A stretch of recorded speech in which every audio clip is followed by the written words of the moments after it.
کامل ہیں، کوئی صفت بھی اللہ کی ناقص نہیں ہے، ہر صفت کامل ہے اور بندے اپنی صفات میں ناقص ہیں۔ دیکھیں، ہم اگر ایک بندے کی بات سن رہے ہیں، دوسرا بندہ بولنے لگ جائے تو ہم کیا کہتے ہیں؟ یار خاموش ہو جاؤ، میں سن رہا ہوں۔ ٹیلی فون پہ بات آپ سن رہے ہیں، وہ پاس بیٹھا اونچی بولنے لگ جائے، آپ لڑنے لگ جاتے ہیں، جی میں سن رہا ہوں، آپ مجھے ڈسٹرب کر رہے ہیں۔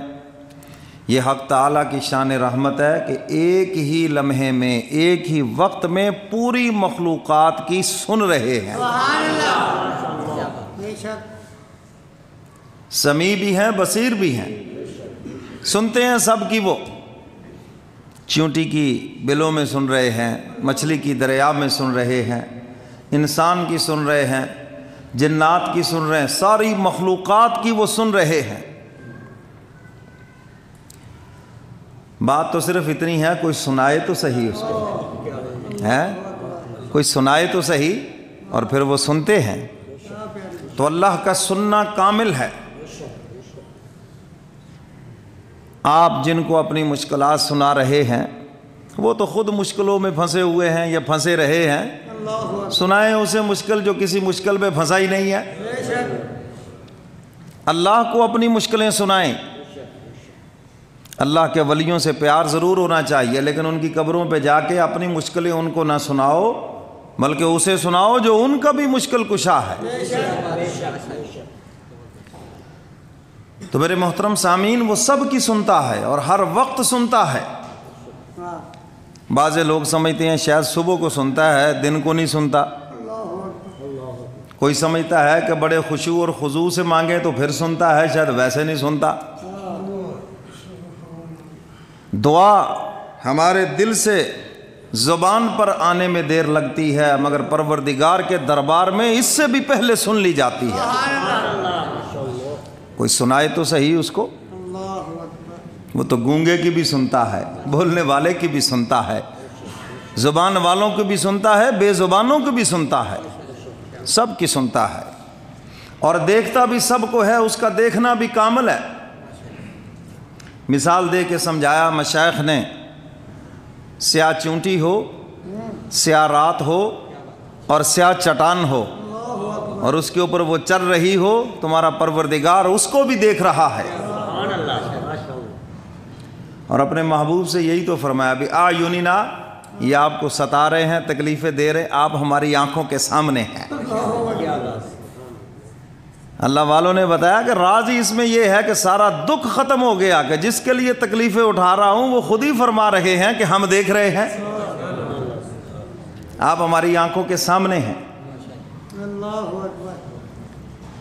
تو میرے محترم سامعین، حق تعالیٰ کا سننا بھی کامل، اس کا دیکھنا بھی کامل، اس کا علم بھی کامل، ہر چیز اس کی کامل ہے اور کچھ نقص نہیں ہے اس میں،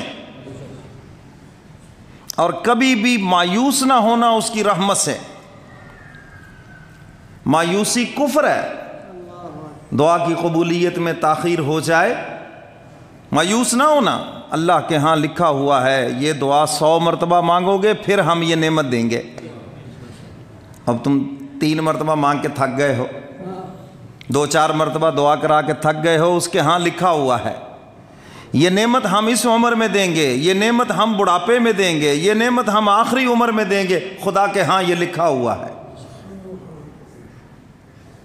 چھوٹا بچہ اگر کہے جی دعا کرو جی میرا بیٹا ہو جائے، 5 سال کا بچہ اگر کہے تو آپ ہنسیں گے؟ یہ نہیں، کیا کہیں گے؟ یہ تیری اولاد کی ابھی عمر نہیں ہے، یہ نعمت ملے گی ضرور لیکن ذرا انتظار کرو، کہو گے یہ نہیں؟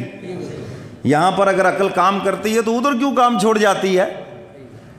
اللہ رب العزت حکیم ہے، وہ جانتے ہیں میں نے کس عمر کے حصے میں اس کو کون سی نعمت دینی ہے، اور جو مقدر میں لکھی ہے وہ مل کے رہے گی، یہ بھی یاد رکھنا۔ فرمایا وَمَا مِن دَابَّةٍ فِي الْأَرْضِ إِلَّا عَلَى اللَّهِ رِزْقُهَا وَيَعْلَمُ مُسْتَقَرَّهَا وَمُسْتَوْدَعَهَا كُلٌّ فِي كِتَابٍ مُبِينٍ۔ حق تعالیٰ فرماتے ہیں زمین پر کوئی جاندار ایسا نہیں جس کا رزق ہمارے ذمے نہ ہو،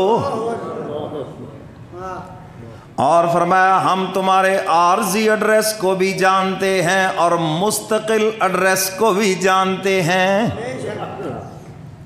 جانتے ہیں ہم، ہمارے فرشتے غلطی نہیں کرتے، رزق تمہارا ہو اور کسی اور کی جیب میں ڈال جائیں، ایسا ہوا ہی نہیں آج تک۔ وَيَعْلَمُ مُسْتَقَرَّهَا وَمُسْتَوْدَعَهَا، عارضی ایڈریس، مستقل ایڈریس، فرمایا ہم جانتے ہیں، اور فرمایا کُلٌّ فِي کِتَابٍ مُبِینٍ، یہ سب کچھ لوح محفوظ میں لکھا ہوا ہے، کوئی تبدیلی نہیں ہے، لا تبدیل لکلمات اللہ، تیرے رب کے کلمات کبھی تبدیل نہیں ہوتے۔ سمجھ آئی بات کہ نہیں؟ یہ لکھا ہوا ہے رزق، اور یہ طے شدہ امر ہے، کہاں ملنا ہے، کس کو ملنا ہے، کتنا ملنا ہے، کب ملنا ہے، یہ سب وہاں لکھا ہوا ہے۔ سیدنا علی مرتضیٰ رضی اللہ تعالیٰ عنہ یہی تو فرمایا کرتے تھے، کیا یہ میرا فخر یہ کم ہے کہ وہ میرا پروردگار ہے اور میرا رزق اس کے ہاتھ میں ہے، اس کے ہاتھ میں میرا رزق ہے، کیا یہ فخر کم ہے میرے لیے؟ سیدنا علی مرتضیٰ رضی اللہ تعالیٰ عنہ سے کسی نے پوچھا، اگر کسی انسان کو ایسی جگہ بند کر دیا جائے جہاں کوئی سوراخ نہ ہو، کوئی رستہ نہ ہو، تو وہاں پھر رزق کیسے پہنچے گا؟ فرمایا اگر وہاں جان نکالنے والا فرشتہ جا سکتا ہے تو رزق پہنچانے والا بھی جا سکتا ہے۔ آپ کہتے جی دم گھٹنے سے جان نکل گئی، بند تھا ایئر ٹائٹ، بھئی فرشتہ بھی تو کہیں سے گیا یا نہیں گیا جس نے جا کے روح کو قبض کیا ہے؟ اگر روح قبض کرنے والا فرشتہ وہاں جا سکتا ہے تو جو رزق پہنچانے والا ہے وہ نہیں جا سکتا؟ وہ بھی جا سکتا ہے۔ بس جس دن یہ یقین بن گیا پریشانی بھی ساری ختم ہو جائے گی۔ تو حق تعالیٰ فرماتے ہیں